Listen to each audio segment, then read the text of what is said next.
Welcome back, everybody, for a little tribute to Captain America opening or Captain Marvel opening this week. Yeah, I decided to do a few shots using Carol Danvers, and I already did two. Forgot to record them, so stick around at the end. I'll show you those shots. One is Thanos and Captain Marvel going at it, and then the next one is Iron Man and Captain Marvel in a cool stance.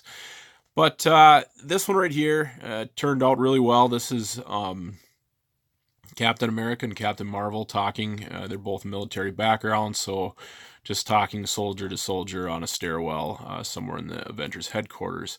But I have that Avengers symbol back there. That is from a Halloween costume that would clip onto. I don't even remember what it was from. Maybe the first Avengers. But I've always kept it around for an Avengers background, for the headquarters. It works very well for this. But they're on the stairwell. I got a black site terrain. They're on Instagram and Facebook. Yeah, just giving these two kind of a private place to talk, but still in this massive Avengers complex, and giving it the illusion of being a big complex or whatever, and then cropping out everything else. But it's got a lot of depth to it. Turned out very well.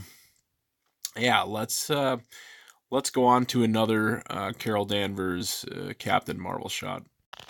So here's a fun one. We have Yanrog from Captain Marvel, Jude Law's character, taking Rocket Raccoon to lockup or whatever, and this is him checking him in.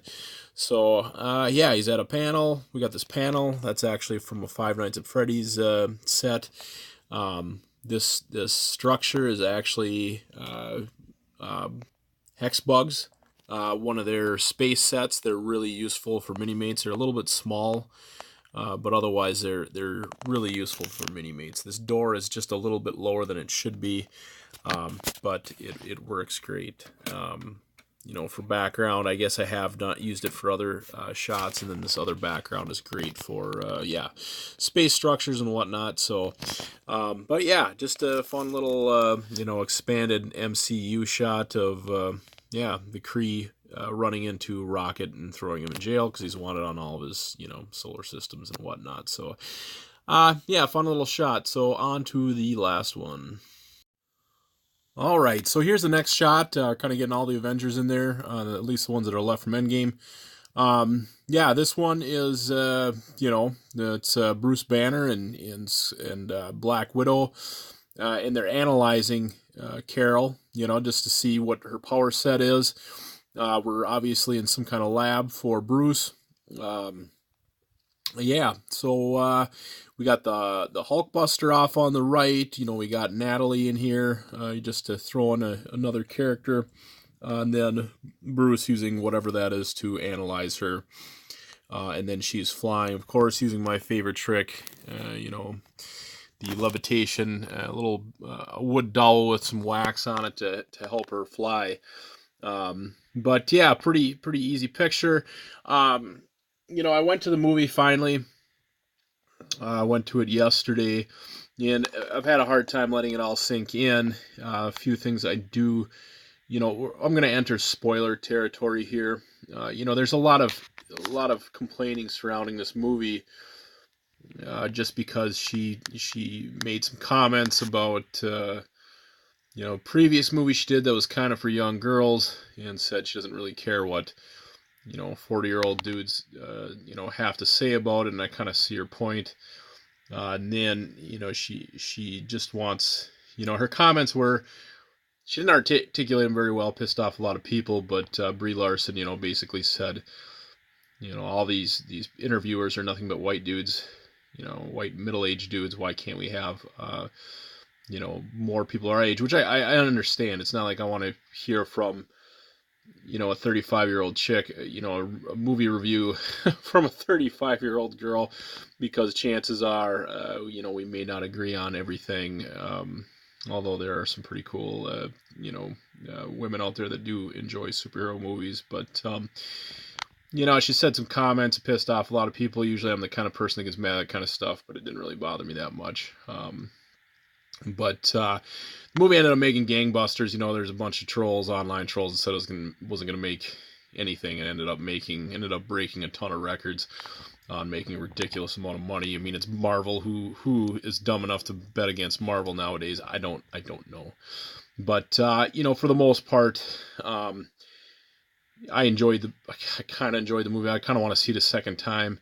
Not sure if I will because there's so much coming out over the next month. But you know, my favorite parts of the movie were the Skrulls. It was just absolutely my favorite part of the movie was the Skrulls, and just seeing.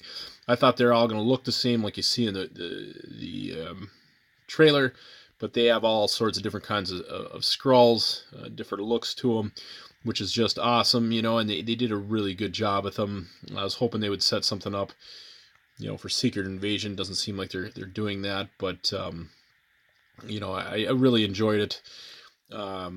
You know, even though I'm sticking up for Brie Larson, I gotta say, I did not like her very much of the role. I'm giving her a chance. Doesn't matter. She seems to love the role, and I bet she's gonna be in it for a good long while, at least a trilogy. So I'm gonna give her a chance. But she was one of my least favorite things. Actually, I'll go right out. I'll come right out and say it. The least favorite part of the movie was the cat. I hated the cat. I hated what they did with the cat. Hated everything about the cat. Just and then just Samuel L. Jackson acting like what would you say? Just you know, oh here kitty kitty, all that other crap is just so stupid. It just wasn't. You know, it's totally demeans him as a character, in my opinion. But you know, whatever. It just was dumb, and how Nick Fury loses an eye was one of the worst things I've ever seen in a comic book movie. I definitely will see it again, just for the sake of it. I'll probably even buy the damn thing. But you know, for the most part, the thing I was mostly excited for with that movie was the Skrulls. Yeah, and that was actually my favorite part of the movie, anyways. So, but yeah, whatever. We'll see what she's like in the Endgame. Yeah, in the Endgame, I have a feeling that she's gonna be good there, just because of the directors that are involved with it. And hopefully, you know, the movie's amazing, as amazing as we figure it's gonna be. So, anyways, I think this is gonna be it for Captain Marvel for now. I'll get this one last shot in, and then who knows what we'll go on to next. But anyways, yeah, that's my Captain Marvel. You know, sets. You're gonna see two more pictures after this that I did with Captain Marvel. I forgot to do videos for. They're really cool. I really like them. So stick around for those. And I guess we'll see you at the next video. Bye now.